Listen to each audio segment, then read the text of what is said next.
Twatanzino akasana kaliwo bulungi ddala wano nakasikiza nkatambula paka eri. Ogenda kungamba ndi that late. Honestly. You are. No, I'm not. Like 30 minutes. No way. Yes, I reached that place 8 minutes past. 8 kale minus 8. Kuzungira okugenda mu eri parking endala nengenda n'eri, you know. Katwawuleko 8 kuzino ku 31. Nkulira. Yebazibwe Mukama. Amina. Naye olabika bulungi. Thank you. Mukama mulungi, definitely. To be honest, God is good. Olimo tuzeemu.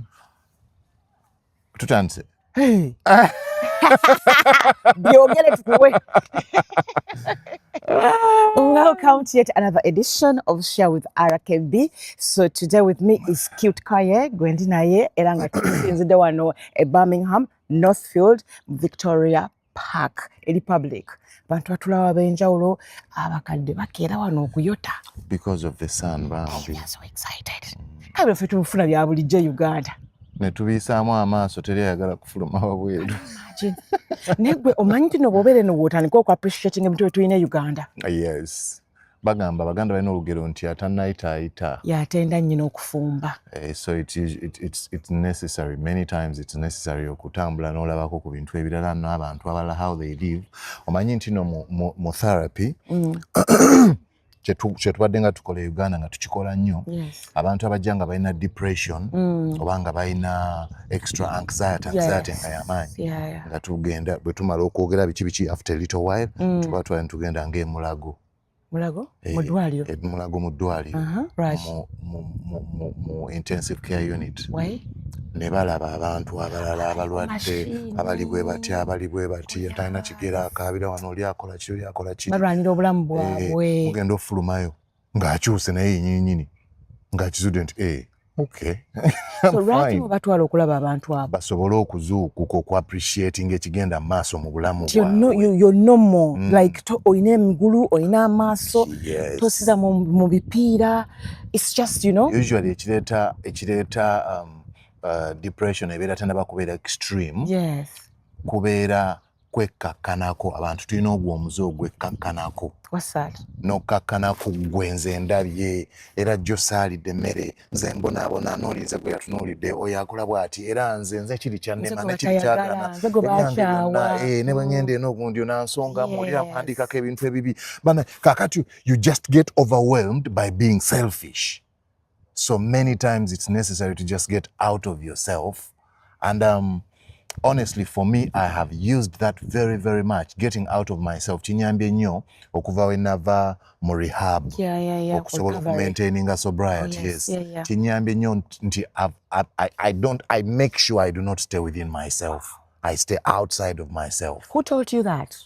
I kept reading. I read a lot when I was in rehab. Okay. I read a lot. Nasoma akatabo akamu ku butabo kenzijukira ke nasooka okusoma akali very, very good. Kali Tough Times Never Last, but Tough People Do, Robert Schuller. Yes. And it was an amazing book. He kept saying things. Nayogera ebintu nga kakati honestly bw'obirowooza akate katijukira nga ndi mu rehab sinaamu njagamu mutwe yonna bamaze giyonkamu. Buli kimu kiraba direct. Naye nsoma The Power of Positive Thinking by Dr. Norman Vincent Peale, the late. And these guys, they keep saying things, you know. He talks about, he said, comparison is a thief of joy. True. Comparing yourself to other people. Yes. See a gwegwe. See a gwebo. Buli omu ye. Les Brown yagamba nti abantu abamu tutuuka n'ogamba nze ndabye nze mbonaabona I don't want this, I don't want that. Nagamba nti who would you suggest? Can you give us some phone numbers and email addresses of those others you suggest babeere n'ebibyo? Oba bakuweeko bakutikeko ekya Ruth owuliremu ekiwewuka. Yes, so ultimately that's why nga tubatwala lwekyo and we still do it, and I think that's why even testimony is powerful. The Bible says in Revelations, I think it's Revelations 12:11, nti they overcame him by the power of the blood of the Lamb, and also they overcame him by the power of their testimony. Ekitegeeza nti obujulizi bwo bukola ekintu kyekimu. Ono omuntu gwe tututte emulago n'alaba abali obubi abadde nga enambu depression. Kakati nange obujulizi bwange kaye kyebukole eri omulala n'agamba mbadde nno ndobye olaba oyo banange wulira n'ekyo nze ekyo saana ndifudde bufi. Wow, ndi okay. So and that's it. And that's it. Honestly, that's it. The Bible says in Proverbs that as a man thinks in his heart, so is he. And you know, this, I think this scripture is so profound. Naye, because chitukalu, omanyi obulamu batugamba twalooza when we were young, nti obulamu bwangu. We got used to that. We expect life to be simple, but that's not the truth. Yes, even when you read Genesis, Katonda agamba nti bwe yamala okutonda omusajja omuntu n'amuteeka mu garden agirabirire. Kuliko obuvunaanyizibwa. Bwalina okukola lwakuba bagimuwadde naye era kuliko obuvunaanyizibwa. Buli kimu ekiri naye alina obuvunaanyizibwa mu garden eyo. Yes, okubipruninga, okubikolako bibeere ogwo omulimu gwe. Abirye abiwomerwe ajjuze ensi naye alina kyakola naye. Kaakati abaana teffe ab'edda ndowooza ab'ennaku zino I hope basobola mbagamba nti life, it's not hard and it's not easy either. It is both these things. I think life is hard. Naye gwe ogifuula okubeera easy. How? Nga tewe comparing ku balala. Yes. Your perception. Bwe kize, kyo tosobola kukyusa kite. Leave it alone, you know. Exactly. You know? Yes. Kati osanga omukyala nga oyafunye olubuto, omusajja yakyusizza yagamba sikyayagala mwana. You can't change that. Tokiteekako maanyi. Kirekere Mukama. He has a reason why omusajja yakyuse. And lwaki yakuwadde n'omwana. And that's the other beauty. I was talking with some people yesterday twabadde ku TikTok live. You have one person n'ayogera ku kintu kya abazadde abakozesa abaana in their divorce settlements and those fights. N'agamba omukazi n'akozesa abaana, then omusajja n'agamba omukazi n'akozesa abaana n'akukyaya abaana, and then you step away from the kids and then ne bagamba abaana oli muntu mubi. Kati n'omukazi naye n'agamba nti anti kino na kino nga buli omu alina bw'akinyonnyola. And then to me, Nembagamba guys, I believe society mu bulamba fenna we've drifted very far. Where we are drifting away from God, and this is where the challenge is, because the fear of God, that's where wisdom begins. Olw'ensonga omuntu yenna atayina kyatya waggulu kwakoma, omuntu atayina limits, tasobola kwefuga, kubanga you can't have it all. Too much of anything is bad. You must know nti omanyi at some point nkoma wano, kakati ate bwe nkoma awo nsobola otandikira wali, bwe njagala oyitawo nga nsabako ku Ruth ate kati nga yampisa okuba ye ate asobola okukoma wali. Bwe tukola bwe tutyo tutandika okutonda Katonda kye yayagala, society nga tuli wamu. Love your neighbors, you love yourself. Work together, that's the whole point. But love your neighbors, you love yourself, because metunako Uganda ngenda kuwa nakyosekeddewo Ana Uganda irabina abantu. Because zikankubulire ononsonyiwa abaana banansonyi comparing Uganda ne wano, because bagamba nti kyolabyeko kyosobola okwogerako. Kasi kyendabyeko kizibu nnyo okusanga neighbor nga akuba omwana eno n'otokubira police. Naye Uganda gabinkwatirako wa. Tosobola kusanga mwana wa munno obanga omwana abuze n'omukwata ku mukono omuyambe addeyo. Kati Uganda oli akatwala musabo kasaddaaka, oli akatunuza mu mbuga ya sitaani. Ne wano ng'osanga akalaba, are you okay? Where's your mother? Where's your mom? Where's the... Okubye nnyo. Gano ge mazima.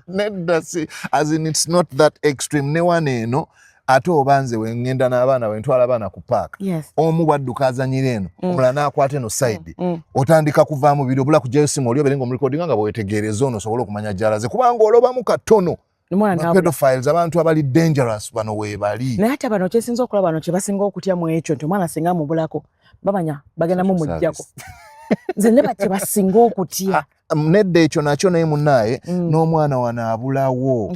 Haven't you seen documentaries? Omwana abulawo eddakiika ntono, waliwo gye nalaba we mabegako omuwala gwe baabuzaawo ne bamutwala eyo mu cult, yabulawo alina emyaka 13, 14, bamuzuula alina emyaka 18, naye nga bamukozesa nga biki biki okumala okutolokayo ng'ali mu kicult kiri eyo. So n'abantu bano balina ebyo ebintu, nze kyova olaba nkizaayo mu bulamba bwa society. Uganda, I think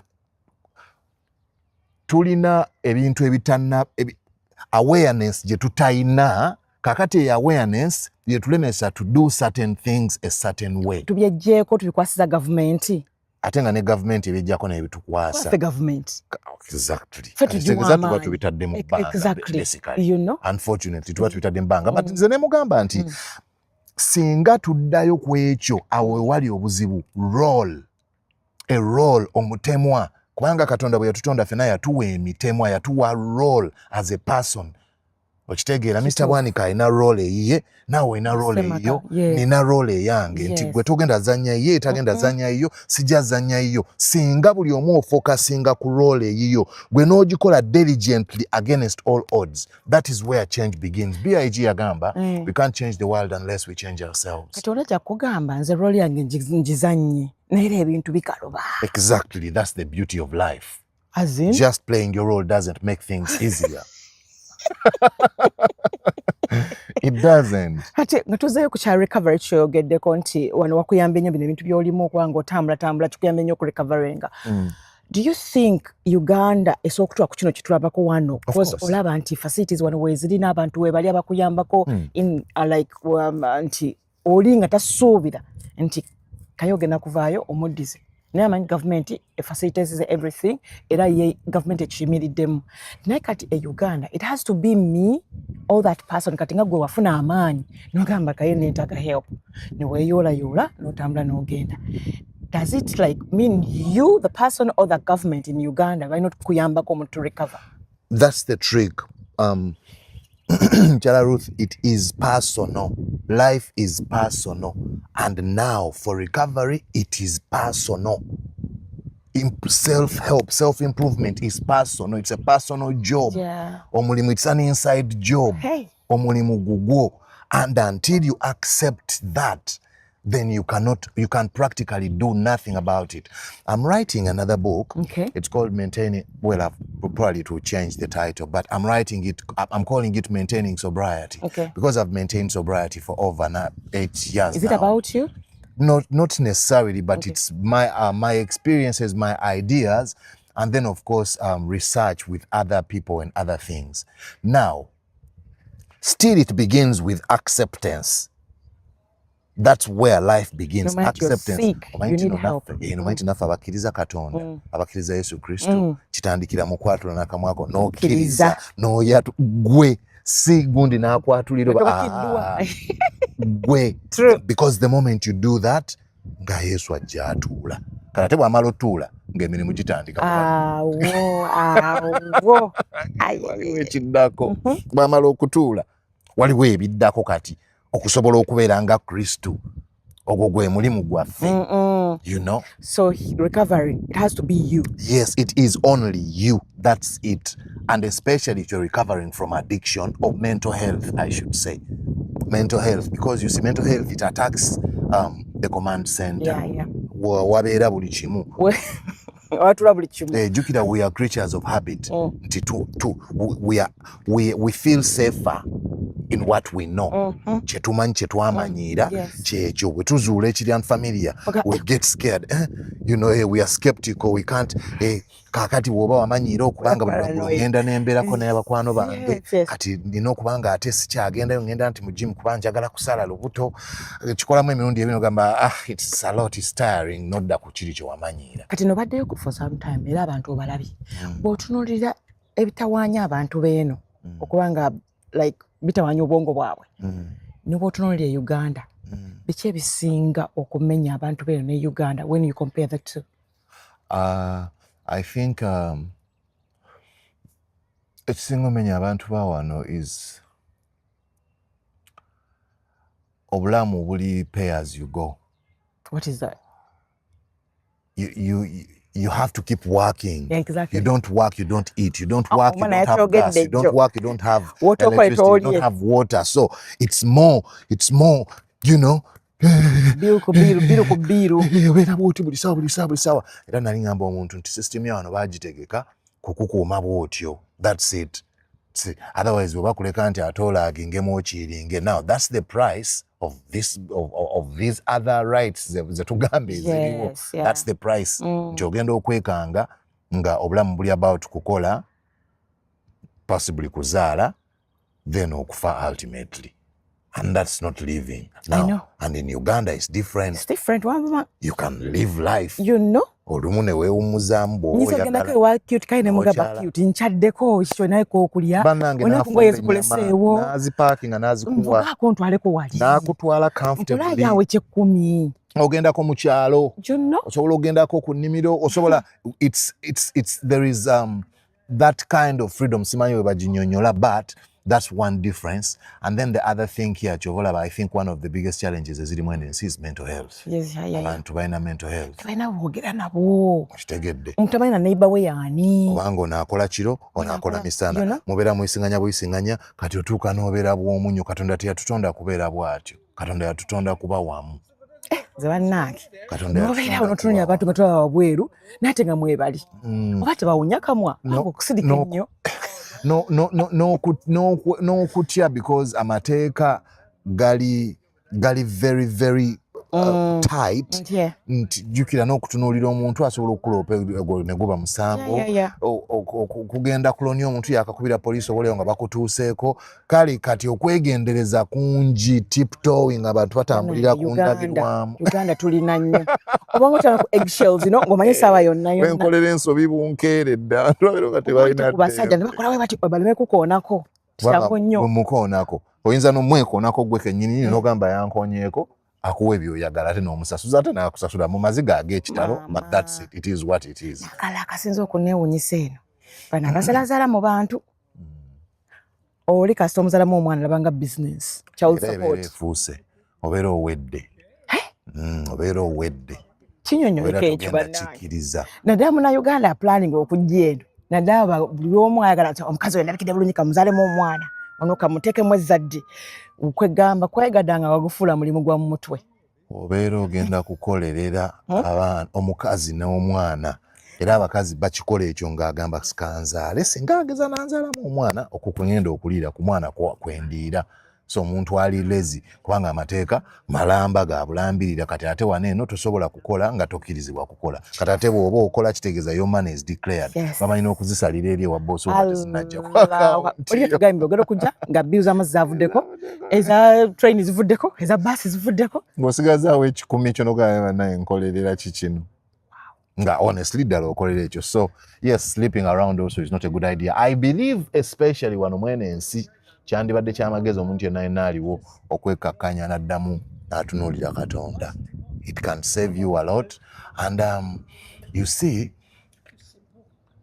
olumu ndooza Katonda bw'atyo bw'akola for me when I am rehab, of course, still that's what I was doing. Yes. But then when I came this way, nentandika okola binali nkola okusoma byensoma biki omuntu ne gutandika okugazia a little bit more and then I started to focus more on what is possible. What is possible by me through what I have learned to that point.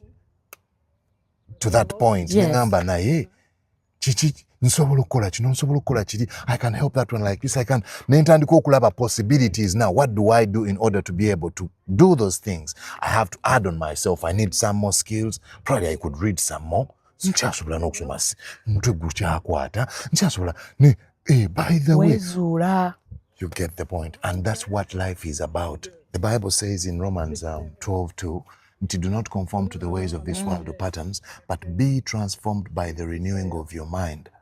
You see, we are creatures of transformation. Fe tuli bantu Katonda yatukola, nga tuli bantu bankyukakyuka. Every end is a beginning. Life is not terminal, it's transitional. Buli nkomerere bantandikwa naye abantu katugeze bw'amala okuzaala abaana babiri ng'agamba nze nazaala dda ate nkyali ku kikati maama nidda lyange nze munnaye nayimbadde ennyimba kati nayimbayo hiti ya gundi yaginkeese kati ate nkyayinza kukola ki ndagawa nze kale n'obeera ng'obulamu ffe kennyini tubuteekako limiti ng'ate bukyaliwo kati now that becomes a problem. Les Brown yagamba nti one of the biggest tragedies in life that some people aim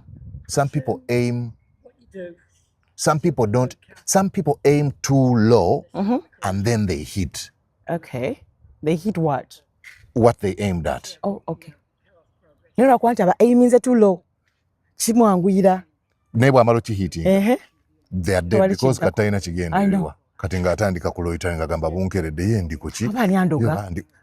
okitegedde kumbe ya aiminze kumpi kakati we sell ourselves short naye singa tusobola okubeera nga buli saawa obwongo nga Bible bwegamba tuburenewinga now what's next but you see the problem with that is you're supposed to be peeking from the boss from the owner of this product, God, the owner of this product, you, because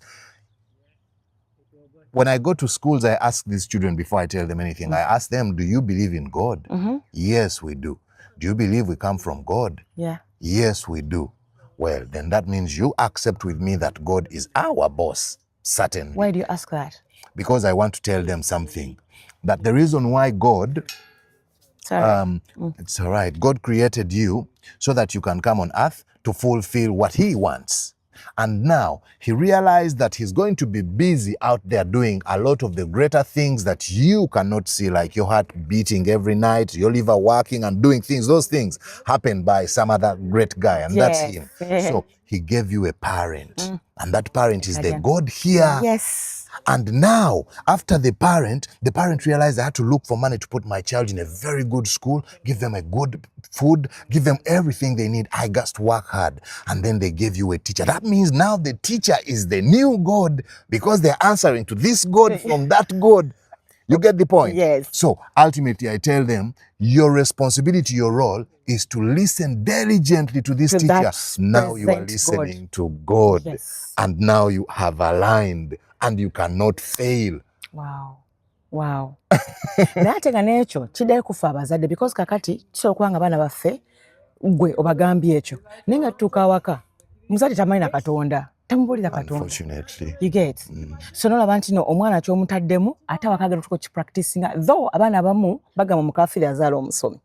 Omwana ayinza okitwala naga ati bangambye kyekyo ina n'okutandika okunoonyeza researching about that. N'akyukira ddala. Nekiba ku probability. Yes. I think so. One time I was talking to my sister and we talked about our parents and their shortcomings that we could see. Twali tuseka ne tugamba neba naye. Twali tuyita ku beach lumwe Entebbe tugamba kyokka naye ensi eno laba abantu balina bataata bwe bagulaga amataka bagula wadde waferinga.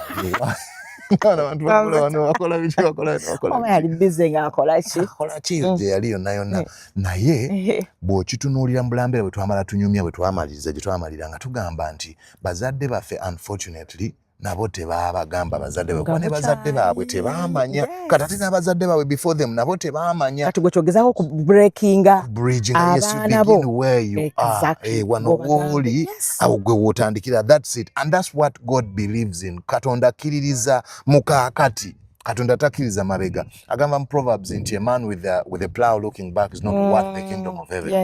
In other words, it's a sin okubeera ng'olowooza ebitakukwatako ebyayita.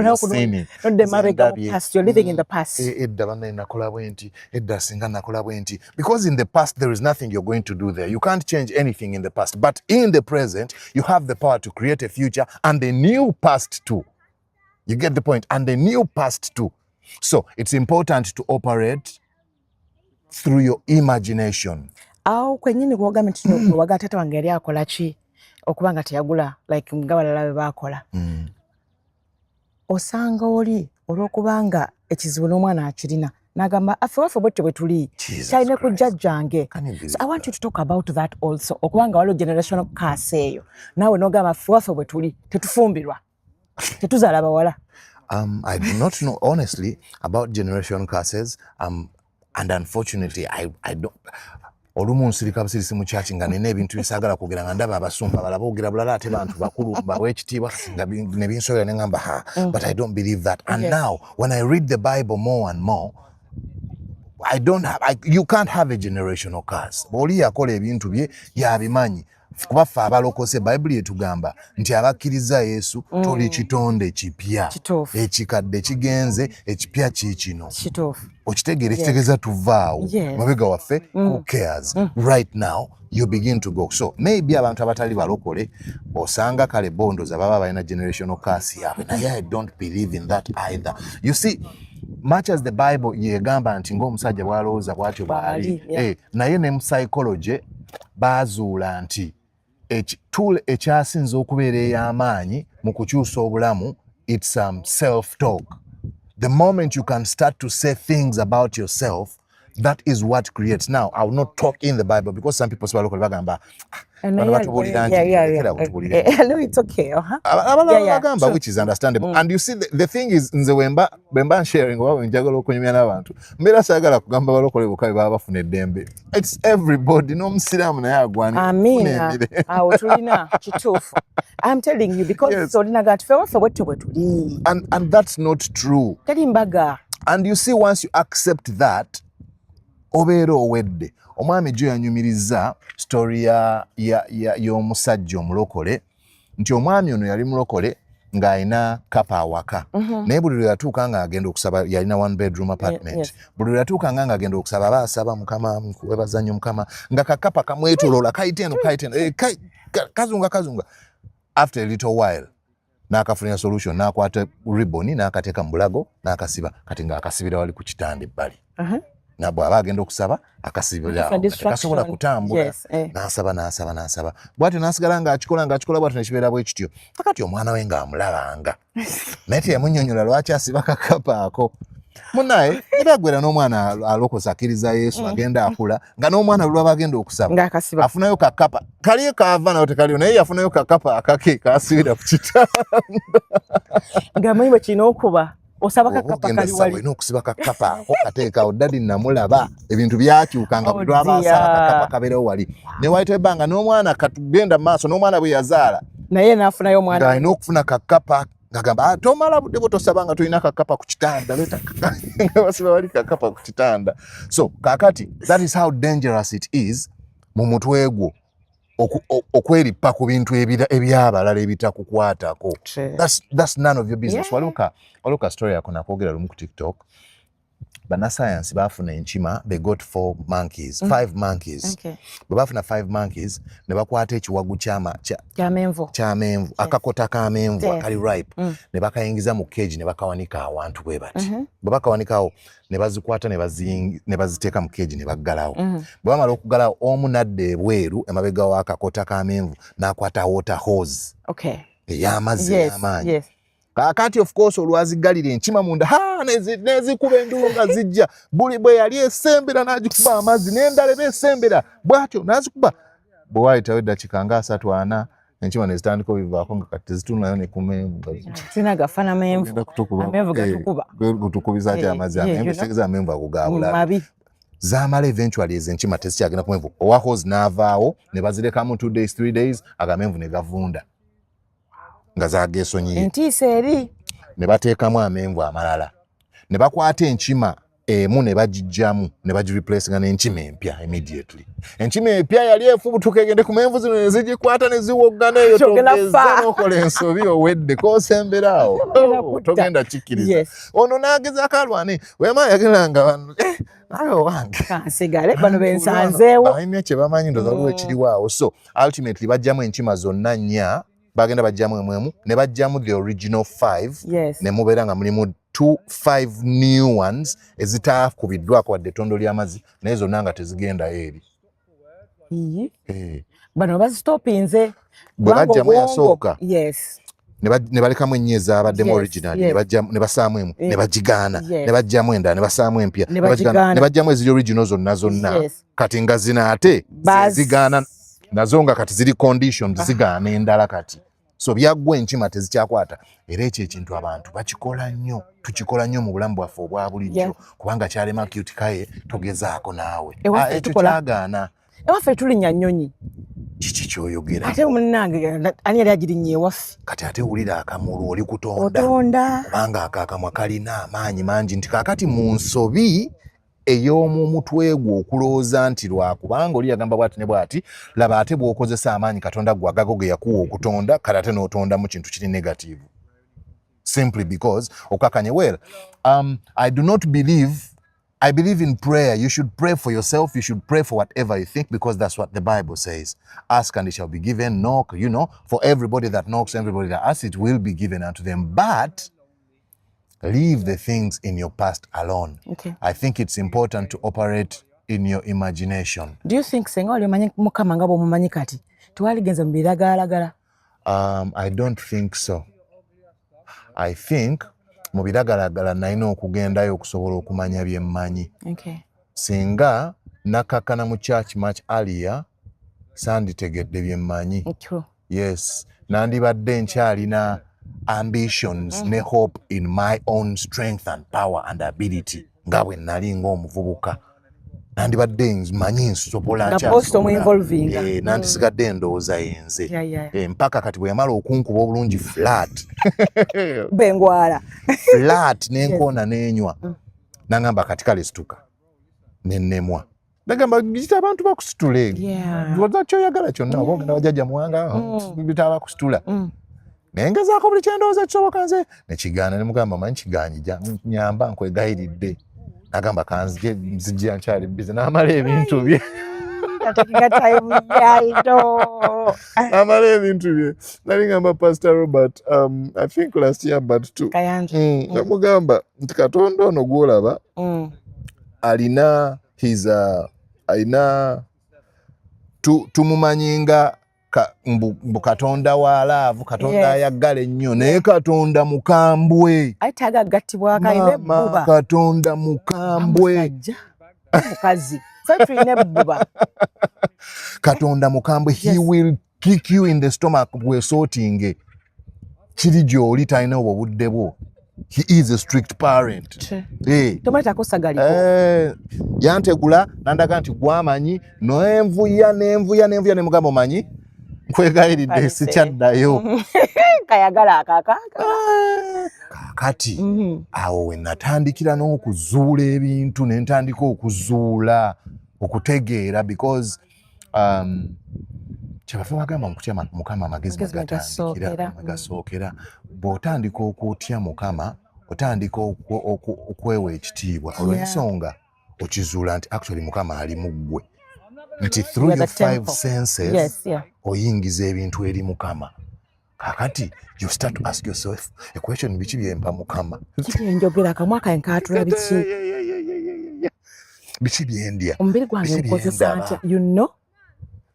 Bannange mbadde ndaba biki ebyo, otandika okusalawo ebifeemu by'otasobola gendamu automatically okuzima sobola genda naye nyize Mukama nziremu eyo sijja gendayo, ekyo sijja kikola, ekyo sijja kyogera. Kakati otandika okwetereza because omaze okwalaininga n'oli omwami. Kati ate oli omwami alina amateeka ge, lwakuba bw'ogoberera amateeka ge gajjirako ebintu tegajja gokka, gajjirako ebiragiro, gajjirako rewards n'okwefiiriza, gajjirako ebintu, of course gajjirako ebintu, but ultimately you realize that you're living a full life. Ruth, abantu olowooza bwe weebuuza why are we here, because I think that's one of the biggest questions that we fail to answer or to ask ourselves. So netuvuya nnyo mission ki gyetuleetera wano okukola.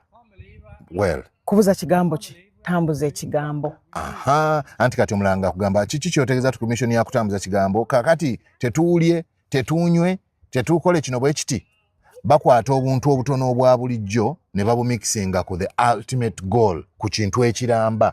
Jukira Katonda ye ali mu maaso amabega ne wano, buli wamu waali. So bino ebintu yasooka kubiraba mu ntandikwa namu n'amala n'okubigezesa. Omanyi nti nno omuntu eyakola iPhone, Steve Jobs oyo omwami, nga tanaba kugita kugenda mu katale yasooka n'agigezesa, n'akakasa nti kamera erivis pixels, n'apima buli kimu. Ate oba baatuuka ne point egamba bw'ogula iPhone yo nga mpya bakugamba nti bw'ogeza n'otuuka n'ebaako kyetakola bulungi gikomyewo ku bwereere n'eza shipping zaffe tukuwa endala. Kati bo batereze fault yaabwe. Owulira ekitegeeza nti ne Katonda ffe yatutonda yamala kututegeka n'atugezesa n'akakasa nti tutuukiridde. Naye iPhone eyo bw'ogeza n'oba nga tomanyi kugikozesa n'otagoberera eba tegenda kukikola, eba tegenda kusaavinga, most likely obeera ogenda nagyonoona certainly. So nga ate bw'ogoberera byagambye ono yagikoze kuba yamanyi ye yakikola kino ekintu ekituufu kyoyagala. Kati ne Katonda bwe yamala okututonda n'atuteekako manyo. Kyekigambo ki? Manyo lwe lulira manyo kutawaanya kyekigambo kye kutawaanya manyo kati okimbuziza njagala kukyogera manyo endagiriro. I think endagiriro n'atuteekako manyo nga manyo kyekigambo kye nti mu kigambo kye bw'okitunulamu akulagirira how to live a fruitful full life simply, and only when you live in his word and act the way he says, that's when you can dent eternity. That's when you can have a place mu budde buno, because it's buno bulamu, it's just space gwe gwaliwo gu space gunene nnyo nga weeguli ye n'agukwata n'aguteeka mu time kati mu time ofo mwe tufiire ow'emyaka 10 waki neffe tubeera obezi mu time kubanga jjajja wange ne jjajja wa jjajja w'abana abantu bali wano baatuulangawo centuries ago. Ekitegeeza nti era naffe tuli kuyitawo buyisi lwakubanga time kakati katonda kati mu time naye ffe okusobola okwaffectinga eternity eno, okusobola okulekamu maako dent, olina okuba nga omaze okwalininga ne Katonda. That's when ng'osobola okukozesa kye bayita spirit with the Holy Spirit yamanya ebyo ebintu mu psychology bagiyita creative and synthetic imagination. Yes. Tujaga synthetic hair. Synthetic imagination whereby you start to connect into the overall, the whole. Abasajja bakole ba Mozart, ba Einstein, nakola ekintu ekitabangawo kwa ne bagamba ekyo ekikoze ati nga tudde nakakkana natandika okuconnectinga n'atafa na connectinga omu mu bulamba n'abeera nga dentinze time ne tuba nga tuli mujjukira ffe abasigadde naye abantu abalala tuyitawo buyisi kubanga tulowooza olina kulya kunywa kweyebakira ndikeera n'enfa naye nga ate Katonda ffenna yatuteekawo nga lwokyo olina okukola kati nze kyenkugamba nti I feel like he gave me a purpose era nanjizuula but through addiction. Otherwise nali ndooza nakubalaga wange anase ate ona akantu kwayogedde nakasanze ku status yo n'ogamba nti omuntu bw'aba ali mu recovery temumusuubira keera bukezi ku makya. Twalitegedde senga twagendako mu rehab okitegeera jakera ku makya kwavuddeyo mu rehab kati ateredde mumusuubira okubanga ebintu byonna byakola biri biti tuyisemu kantu ako nako. Omanyi that's why neetaaga banaye obulamu bugenda ne bukalwa buli lwozuula papasi emirimu gyeyongera kati noweesanga nga there is a lot to do. Sometimes you don't know how to do it era bw'otakkakana ku Katonda obeera wedde. That's why I believe nti kyetaagisa aftercare home mu Uganda si waneeno ne wano bazeetaaga of course naye kati nze ndi muna Uganda I better think about my people. Niwe na aftercare one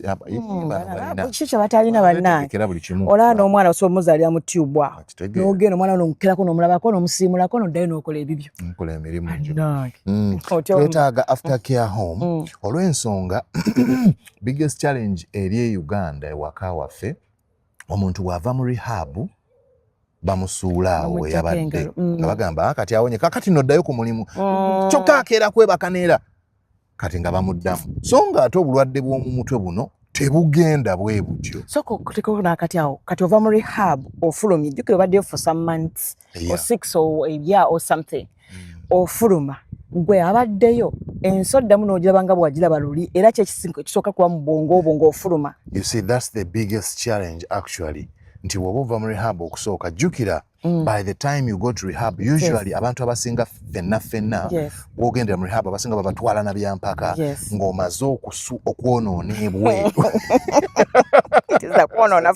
kuno okwonoona kwennyini ng'omaze okwonoona ng'abantu bonna because mental health kyekukola esooka n'ekuggyako abantu abakwagala abali kuli close beesookerako beesookerako nga nawe tokigenderera naye ate because byoba okola biba tebikola sense gye bali kati ate obulwadde tebuli kungulu nga musujja nti babulabako bakwatibwa ekisa babeera baganayo no nejjo twayogedde akusamu maaso kitegedde so obulwadde obwo buli so complicated buli so terrible kubanga tebulabika kakati ogenda okuyingira mu rehab ng'omaze okumeesinga apa ebweru omaze okunyiiza abantu abakuvuddeko abakooye abakusekerera abalindidde bagamba bamutute mu rehab bamalawudde agenda kuva yatandikirewo yakoma mulinde mulabe kale kyokka abantu oyo bamuleka agenda kufa yeefiira ebibye nze nga banziika emirungi oyo muleke yeefiira ebibye kakati wooviirayo you're coming back to this world as a sober person.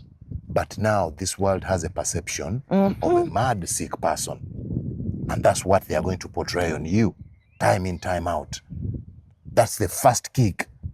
Now nze nzijukira we naviirayo nga waliwo abayimbi abavubuka abato abazza abayimba ennyimba kati nga ngedda ndoza baali ba upcoming artist oba saabamanya nako actually nze saabamanya nako anyway waggulu eri bategeera abamu be nategeera kale abamu then be nali nabo we bali bakola ennyimba endala baguze simanyi motoka empya simanyi bakoze biki kakati golooza nze ndowooza ki nga nvuddeyo nga sina nangoye. So first of all weetaaga okubeera, that's the trick, nti bw'obeera mu rehab you need to read, you must rearrange. The battle is in your mind, the battle is in your mind. Singa osobola okubeera nga mu mutwe gwo okozeemu omulimu and then you're supposed to be ready, you're supposed to be ready. Get ready. Nzijukira nze we namalayo emyezi 6 ne bagamba this time owonye oli ready to go, ne bagamba I don't feel ready. Right. Nga siwulira ready. Jukira I had relapsed twice. Yes. Kati nga nebulira enfulumye nga nina ensobi zenkoze nenziraba kati nga ntandise otegeera why I relapsed. Kati nga ngamba hawe enfuluma kati nga sitegese kiri na kiri ngenda kuddayo olw'ensonga sina maanyi gagenda kubirwanyisa, neetaaga okufuna amaanyi ago. Amaanyi ago obeera mu rehab ekiriyo kye balina okuwaayo ng'ayita masasi, bomu, ebiso ebyokujja okwerwanako, okulwanirira obulamu bwo, okulwanirira sobriety yo. Akati bw'ovaayo nga totegese mutwe gwo nga tegulina byakulwanyisa bigenda kulwana, kiri automatic ogenda kuddayo. That's not even debatable. Olina okuddayo. Okitegeera. Kakati okuvaayo nga tomaze kwetegeka bwotyo kyateeka ensi egenda kukukuba kuba buli nsobi gy'okola buli omu agirinze. Twamanya abo babbi, of course. What do you expect? What do you expect? I take the other difference and challenges. You see, life is about being empathetic. That's what the Bible means when they say, love your neighbor as you love yourself. Yes, because I believe, actually I wrote about that scripture in my new book. I believe when the Bible said, love your neighbor as you love yourself, it was not talking about anything outside of you. You are your first neighbor. Oh. Yes. Wow. Omanyi, bwembeera waneeno, naawe nkimanyi naawe bw'olina abantu abalala nti bw'oba ogenda kukola ekintu osooka n'okikubaganya munda mu ggwe nga tonnakifulumya n'ogamba nti naye ono aŋŋambye eki kyagambye wat ne wat, muwe ssente zino naye bwe nzimuwa ate n'atadda, ate bwe nkola bwe nti nenkola bwe nti. Kitegeeza olina neighbour munda mu ggwe okusooka, omuntu ow'omunda oyo. Kati singa osobola okwagala neighbour oyo asooka weeyagala oba weeyagadde kiba kiwedde. Kituufu. Kati ate komala okweyagala DOP kifuluma okugenda mbala DOP naye yeeyagale ayinza otubikirayo najja tubikirayo. So bw'oba ovaayo munaye oba weetaaga okuba ng'oli ready ng'otegekeddwa, which is not common unfortunately. That's why I know and my first objective was kuzimba aftercare home, and I even was able over time okugula ettaka Namusere naye kati sente zitandika ozimba n'okola ebirala. Engeri gye kiri nti Uganda nobody will help you unfortunately. Gavumenti ejja tuyambako olw'ensonga katulaba nti abaana actually president tuli yakyogerako ebiragalalagala mulekera okukosa ebiragalalagala nate nga si ebyo byokka bitwala abantu mu rehab, omwenge okitegeera abantu bakubazaala nnyo. Anti Uganda kyova olaba I tried so much bwe nali naakavaayo natambula nnyo ku zi interviews naye buli we natambulanga nalina ekintu kye nali ndi okuemphasizing ennyo okusooka nga mbagamba nti addiction is a sickness. Yes, I agree. It is a disease. This disease falls under mental health. That disease falls under mental health. There are other diseases to this disease like malaria, like AIDS, like cancer. It has symptoms too. It is real. You see, once you acceptance, that's the first step to recovery. For an individual, even for a society, until you accept these things are happening. Otherwise, if you don't, there is nothing you can do about it. So people abantu tebakkiriza nti obulwadde buno bulwadde bakyagaanya okukitegeera. Naye abagenda bategeera kati bagenda bategeera. Kino ekintu nkyogera lwakuba si kwewaana naye nze nzijukira we naviira mu rehab addiction yali teyogerwako, not even in media. Kubanga nze nafugira addicted nali simanyi na kigamba addiction, to be honest. Actually gwa tugule amaaso okusinga. Nentandika nga ngamba abantu addiction, nentandika okusituka. It is a disease, it is real. And right now as I speak, I've met so many great people who are working in that sector. Bill Bekunda, Gary Opoka, King to the Rapper. Abantu banji nyenze nsinkana kati abantu, Rebecca, Machedi, many people. I'm meeting so many different people now. They are getting up to speak about mental health, which means tulina gye tulaga. Era ekyo kiddayo ku some question gye wambuza much earlier nti Uganda tunasobola okutuuka tusobola okutuuka ku kino naffe ne tubeera bwe tuti. Yes, we can. Nawe ogezeemu. Yes. Takolirina. So singa government ekwasizaako. Ate ne bweta nkwasizeeko teyesiimye ngenda kukisigala kubanga ekyo kye nnina okukola sikyalina kirala. Kyekimu ku bye nnina okukola. Kyekika kyensabira nakyo oteekeko essiira. Kyekyoyogedde n'ogamba society tukkirize. Nti bwekiri. Kubanga society mu ekyo mulimu family. Kyekika singa ova mu rehab, family nga teyakkiriza nti you need help, you're sick, tujja kujajinga, tujja kuwa the help you need to recover. So kyekyo wagambye kusuubira mulundi gumu nti wawonye. Nti kiggwa bugyawo. Lwakubanga olina okubeera gwavaayo manyi it's a personal job. Era nze nzikiriza ngamba abantu wemba ngenze mu rehab okwogera n'abaganda bange mbagamba nti nze addiction njirabanga ekirabo. Why? The moment you're in rehab, it is a gift. Because now you have a chance to start over on a new slate. Yes. New slate. Osobola okutuula mu rehab, okeera kulya kunywa, kusoma bw'oyagala osobola olonda ky'oyagala okusoma, n'ogenda mu gym n'ositula. Omuntu yalinga alina okeera n'ogulira abaana emmere, n'ogulira banayize nga naawe oli mu bulamu bwa bulijjo okutwala. Ku mulimu bakulinze. Kakati olina chance etuula for months. How can you say that is not a gift? Okujjako nga gwaganya okukirabanga bwe kiri. Lwakuba you see that's the beauty and difference about life is a perception. How do you see things? Abasajja babiri basobola okubeera. Bob Marley yagamba nti some people dance in the rain and others avoid it, others dance in it. Abamu bagyekweka, abalala bagiziniramu. Some people can be in a prison nga bali babiri ng'omu nga bombi bagenda batta ku death row, ng'omu ali omu akaaba maziga ng'omulala ye akeera ku makya n'atula mu kamooli kali akagule n'agamba look at the beautiful sun, it is nice. Oh my God. Bwe batukana babuuza what's going to be your last meal? I don't even want a last meal. I'm going to die last meal for what? N'agamba I want steak, put some pizza on the side. Yakkiriza. Kitegedde. Ali mu dinaayo. N'abeera n'emirembe because that is what's important. Wadde yenna bagenda kufa. N'engeri gy'ofa nkulu. Because you can't change. If you can't change something, leave it to God. Let it be. Yes. It's that simple. Yes. So so kati nga tuwumba omwami Cute Kaye. Embere nada akakantu nakagadde nnyo ngamba Cute Kaye tujja kwogera kantu okuyamba family okuyamba omuntu because I heard all interview twakola naawe era lulingo yogera n'ogamba nti ono ali addicted sina mulwadde nnyo n'okusinga family. No. But family members basinga n'okuba abalwadde. Yes. So how do we help the family ate nga tuyamba nono omuntu abadde ki ava mu rehab awo nsaba tuwumbire.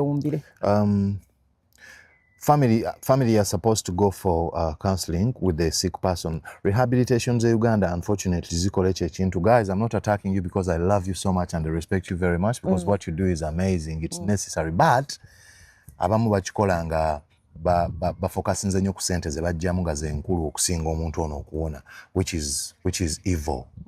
And God will pay you. Otherwise, they're supposed to be omuntu amala okubeerayo mu rehab emyezi 2, emyezi 3 ng'afuna therapy, ajjanjabwa, different things ebikolebwayo. Kakati beetaaga okwaniriza ne family. Standing for long is not fair. DOP. Aba yeetaaga family kati naye gye bakola kye bayita family session. Kati nabo ne bayigirizibwa onaani era nabo ne bajjanjabwa bababuuza nabo bagamba how do you feel ku kayono, but how could you do this and this and this, don't you think we also get hurt, don't you think this nabo ne basumula kuba nabo baba balwadde kubanga nabo bamala okutoolokoka then family session gye ggwera nga babagamba nti kakati ono gwe mututte okubanga afulumya rehab tekitegeeza nti awonye okujjanjaba kukontinuinga eyo wabweru mulina okubaako engeri gye mumukwatamu engeri gye mwogeramu naye nga bwe mumusupportinga okusobola okutuuka ku temumujjukiza bye yakolanga kubanga tebigenda kukyusa kintu kyonna kyonna waliwo saying ennungi ndowooza egenda awo Guy yagamba nti look at a man the way that he is he only becomes worse but look at him as though he is what he could be then he becomes what he should be. Tunuulira omusajja nga bw'ali oba omuntu nga bw'ali ayongera kwonooneka naye bw'omutunuulira nga bw'ayinza okubeera atandika okufuuka by'alina okubeera bw'omutunuulira nga bw'ayinza amaanyi gali mu bw'ayinza. If you look at somebody as something good it becomes good but if you look at somebody as something bad then it's going to be bad.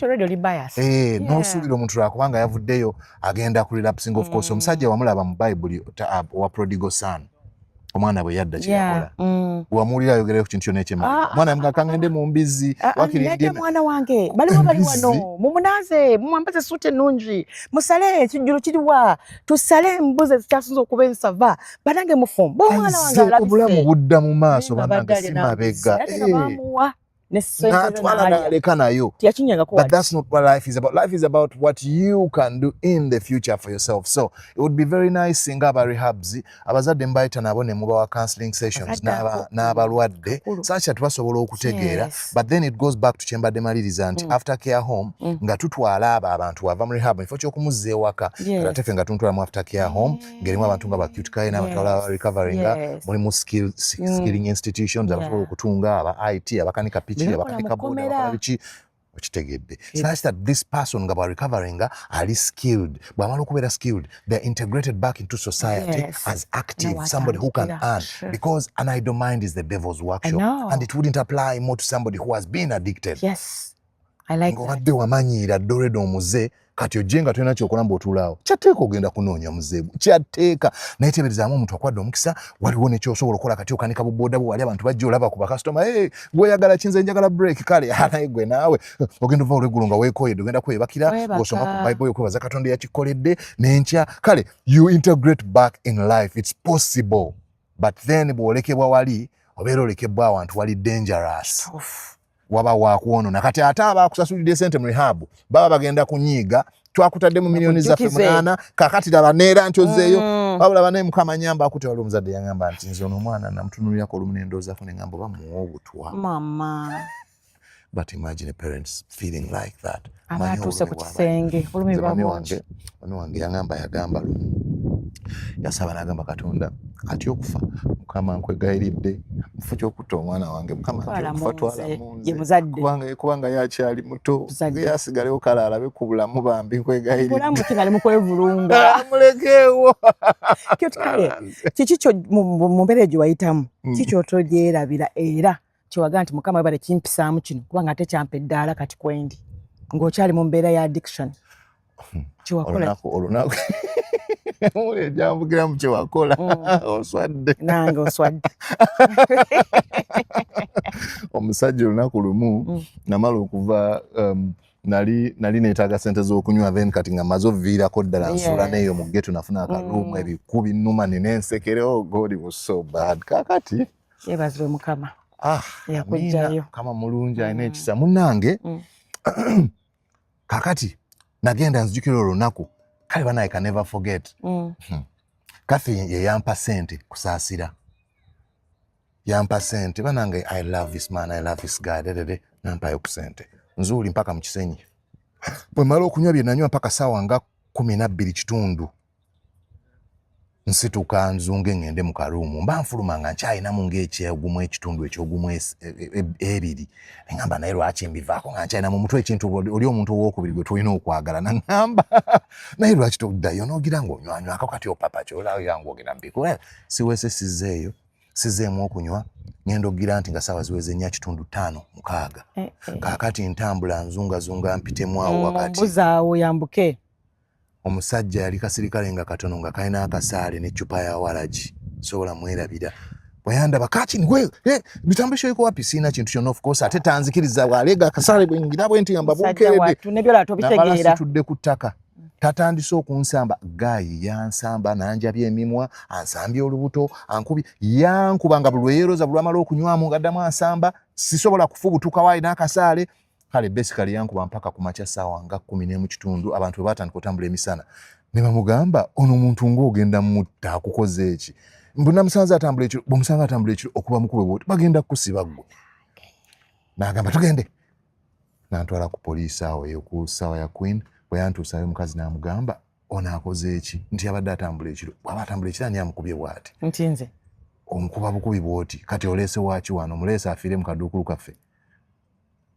na mukazi n'agamba wamma ssebo genda wegendere mu ddwaliro genda bakujjanja mu ddwaliro musajja wattu onoogenda mu ddwaliro ki otyo naye olwo already kubanga nabadde wali kiro kiramba kati takis withdrawal symptoms zatandise dda ntandise okankana empewo emimwa gyabise omusaayi guyika embirizi zinnuma mu kifo ky'okugenda mu ddwaliro kati nno this is the saddest bit about addiction natambula nga ntambula ngenda mu ghetto bwenti naye nga munda munze omutima n'omwoyo bitambula bigenda walala nga ntambula nga ntulira abantu babiri batambula bwe bati nga saagala naye ng'ebigere bimanyi routine bitambula bigenda mpaka bwe natuuka n'emisaayi gyange buli omu ntunuulira ntuuse mu bannange mulimu ow'omukono omulema mulimu n'omulala tuli omwo tutudde tuzeemu okutandika okunywa embeera omu nentumbuka nenkaba nengamba mukama naye kyekigenda mu maaso natuuka ntya wano ndi kuki kama kubanga kakati bino ebintu kyabitegeera mbadde ngenda kufiira wali ng'omusajja nzita akasajja tekamanyi naani gwe kakubye emigere tekamanyi naani kabale kagenda kunzitira baogere leeta mbere nga nfudde nga ffala wana sitaani yali agala sitaani mubi yajja kubbala kutta na kuzikiriza so yes kyekyo bambi tusiibule kyekyo wali agambye okugamba bannayuganda n'abali eno e Bulaaya kyokuba kyolaba nga kijjamu mu situation eno naddala kati we tuli njagala okubagamba nti it is very, very important, my brothers and sisters, to operate out of your imagination, because when you operate out of your imagination togenda kubaamu na busungu na nugu togenda kuba na tima na buchayi togenda kubaamu na competition buli operating out of your imagination naye buli operating out of your memory obeera okozesa ebintu ebyatuukawo okutonda future yo kati ate kitegeeza ne future redo ogyonoonye by okubeera ng'ofokasinga ku bintu omuntu bw'olaba ng'omuntu akukola bubi bw'akusembera akuwuliza bubi tolina kuba mukwano wa buli omu abamu baleke find some time for yourself and maybe your God. So the trick is let's be more empathetic, honestly. Tugezeeko okweyagaliza n'okwagala muliraanwa waffe oyo. Yeah. I think I can't really say much more, but yes. Thank you so much. Naddala muliraanwa oyo, that is self-love. Oyo. Ebirala byonna nga biganye mukwano, toluubirira, tokola ki, weeyagale gwe. Yagala by'owulira nga bigenda kwasa akulinaanye obujja. Yes. Love yourself so much. Nti weekwatako newewanehaga n'ogamba, hi Ruth, are you okay my love? Yes. How has your day been? Tofaayo tugendeko nkuteekeko oli mu mazzi. Cyangwa onyako katundu. Kankwe kacaayi mukwano. Weegambe ku bigambo ebirungi. Yes. Ng'osimayirinze buli kama okwendala akasmile k'olina. You feel good. By'owandyagadde bba wagambe byegambe. By'owandyagadde mukyala wa bigambe byegambe. Byegambe ate bw'oba olina omukyala naye bimugambe. Bw'oba olina omwami kati naye bimugambe. Ebyo ebigambe ebyo. You can't give out what you don't have. Yes. So love yourself as much as you can. And it gets easier to love other people. Yes, abantu bano bombagambira ddala banemugezeeko okweyagala. Mweyagale. Akasana nga kangi. Bananga abantu nga bali bwereere. Bagambye it's a heat wave egenda kuyita. Eri waffe gye tubeera. Bali bwereere. Abazungu bonna kati tebambadde essaati abawala bannange. Naffe kale eno nagiregedde. Ate kale eno nzungu. Nange ndi muzungu. Nzikozaako ki ku mubiri. Yeyambule. Bale mubeere bulungi. Bye.